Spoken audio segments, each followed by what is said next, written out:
याची जर तुम्हाला PDF हवी असेल तर तुम्ही आपल्या व्हॉट्सअप ग्रुपला जॉईन व्हा. व्हॉट्सअप ग्रुपची लिंक डिस्क्रिप्शन बॉक्समध्ये दिलेली आहे. प्रश्न आहे, नोंदणीच्या दस्तासाठी फिंगरप्रिंट स्कॅन करताना कोणती बोटे घेतली जातात? नोंदणीच्या दस्तासाठी फिंगरप्रिंट स्कॅन करताना कोणती बोटे घेतली जातात? याचं उत्तर आहे अंगठा व तर्जनी. पर्याय क्रमांक ब याचं योग्य उत्तर होईल. पुढील प्रश्न आहे, ई चलन पेमेंट केल्यानंतर कोणती पावती मिळते? ई चलन पेमेंट केल्यानंतर CIN ही पावती मिळते. पर्याय क्रमांक क याचं उत्तर आहे. पुढील प्रश्न आहे, दस्त नोंदणीसाठी आवश्यक फोटो कोणत्या पार्श्वभूमीवर घेत असतो? दस्त नोंदणीसाठी आवश्यक फोटो कोणत्या पार्श्वभूमीवर असतो? उत्तर आहे पांढरा. पर्याय क्रमांक क म्हणजे पांढरा बॅकग्राऊंड असलेला फोटो दस्त नोंदणीसाठी आवश्यक असतो असा याचा. पुढील प्रश्न आहे, सरिता प्रणालीचा पूर्ण अर्थ काय आहे? सरिता प्रणालीचा पूर्ण अर्थ काय आहे? याचं उत्तर आहे पर्याय क्रमांक अ smart automated registration information tracking application हा सरिता प्रणालीचा पूर्ण अर्थ आहे. पुढचा प्रश्न आहे, दस्त तयार करताना डीड टेम्पलेटमध्ये कोणते घटक असतात? दस्त तयार करत असताना डीड टेम्पलेटमध्ये वरील सर्व घटक असतात. याचं उत्तर आहे पक्षकारांची नावे, व्यवहाराचा प्रकार आणि मालमत्तेचा तपशील. हे तिन्ही घटक दस्त तयार करताना डीड टेम्पलेटमध्ये असतात. पुढील प्रश्न आहे, नोंदणीसाठी लागणाऱ्या 7/12 उताऱ्यावर कोणती माहिती असते? उत्तर आहे जमिनीचे क्षेत्रफळ, मालकाचे नाव आणि पीक माहिती ही तिन्ही माहिती असते. पर्याय क्रमांक ड याचं योग्य उत्तर आहे. सर्व पर्याय योग्य आहेत.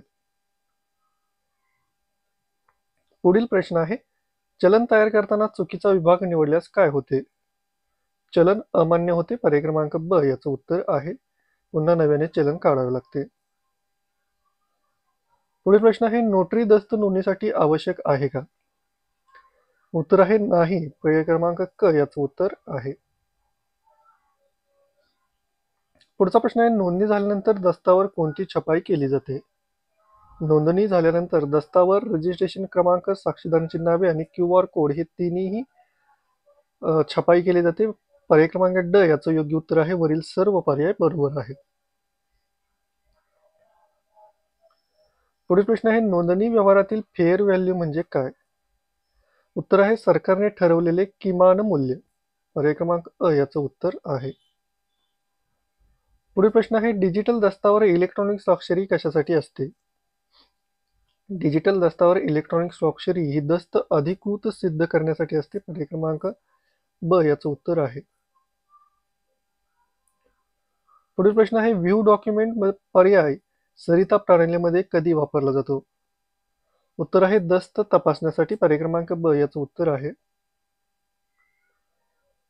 कोणत्या प्रकारच्या दस्तांना ESBTR आवश्यक असते? कोणत्या प्रकारच्या दस्तांना ESBTR आवश्यक असते? उत्तर आहे संपत्ती व्यवहार. पर्याय क्रमांक ब याचं उत्तर आहे. पुढील प्रश्न आहे, चलन भरल्यानंतर त्याची पडताळणी कोण करतो? चलन भरल्यानंतर त्याची पडताळणी हे उपनिबंधक करतात. पर्याय क्रमांक ब याचं उत्तर आहे. पुढचा प्रश्न आहे, दस्त तयार करताना कोणता तपशील सर्वात आधी भरावा लागतो? दस्त तयार करताना कोणता तपशील सर्वात आधी भरावा लागतो? उत्तर आहे दस्ताचा प्रकार. पर्याय क्रमांक क याचं उत्तर आहे. पुढचा प्रश्न आहे, नोंदणी व्यवहाराच्या स्कॅन फाईलचा आकार किती असावा? नोंदणी व्यवहाराच्या स्कॅन फाईलचा आकार किती असावा? उत्तर आहे 300 DPI आणि A4 साईज. पर्याय क्रमांक क याचं उत्तर आहे. पुढचा प्रश्न आहे, नोंदणी दस्तासाठी फोटो कोणत्या स्वरूपात असावा? नोंदणी दस्तासाठी फोटो हा JPG स्वरूपात असावा. पर्याय क्रमांक अ याचं उत्तर आहे. पुढील प्रश्न आहे, टोकन ID सरिता प्रणालीमध्ये कोणासाठी निर्माण केली जाते? टोकन ID ही सरिता प्रणालीमध्ये कोणासाठी निर्माण केली जाते? उत्तर आहे पक्षकार. पर्याय क्रमांक अ याचं उत्तर होईल. पुढचा प्रश्न आहे, चालू आर्थिक वर्षासाठी रेडी रेकॉनर दर कोणते संकेतस्थळ जाहीर करते? उत्तर आहे IGR-Maharashtra.gov.in. पर्याय क्रमांक ब याचं उत्तर आहे. पुढील प्रश्न आहे, दस्तावर साक्षीदार अनिवार्य का असतात? उत्तर आहे दस्त अधिकृत सिद्ध करण्यासाठी. पर्याय क्रमांक अ याचं उत्तर आहे. पुढील प्रश्न आहे, दस्त सादर करण्यासाठी कोणत्या प्रणालीमध्ये अपॉइंटमेंट बुक करावी लागते? दस्त सादर करण्यासाठी कोणत्या प्रणालीमध्ये अपॉइंटमेंट बुक करावी लागते? उत्तर आहे ए स्टेपिन, पर्याय क्रमांक बी याचं उत्तर आहे ई स्टेपिन मध्ये.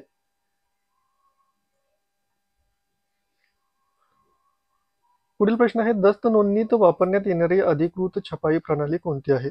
दस्त नोंदणीत वापरण्यात येणारी अधिकृत छपाई प्रणाली ही लेझर आहे, पर्याय क्रमांक ब याचं उत्तर आहे. पुढचा प्रश्न आहे, कोणता दस्त नोंदणीसाठी ऐच्छिक आहे? कोणता दस्त नोंदणीसाठी ऐच्छिक आहे? उत्तर आहे घरभाडे करार, पर्याय क्रमांक अ याचं उत्तर आहे. पुढचा प्रश्न आहे, चलनाचा CIN नंबर म्हणजे काय? उत्तर आहे चलन आयडेंटिफिकेशन नंबर, पर्याय क्रमांक ब याचं उत्तर आहे. पुढचा प्रश्न आहे, सरिता प्रणालीत दस्त तयार केल्यानंतर त्याची अद्ययावत प्रत कोणत्या प्रकारात मिळते? याचं उत्तर आहे जनरेटेड ड्राफ्ट मधून ही सरिता प्रणालीत दस्त तयार केल्यानंतर त्याची प्रत मिळते. तर मित्रांनो, हे आजचे 25 प्रश्न आहेत. या आधीचे व्हिडिओ तुम्ही पाहिले नसेल तर पहा. हा व्हिडिओ आवडला असेल तर लाईक करा आणि शेअर करा. त्याचबरोबर चॅनेलवर नवीन असाल तर चॅनेल सबस्क्राईब करा.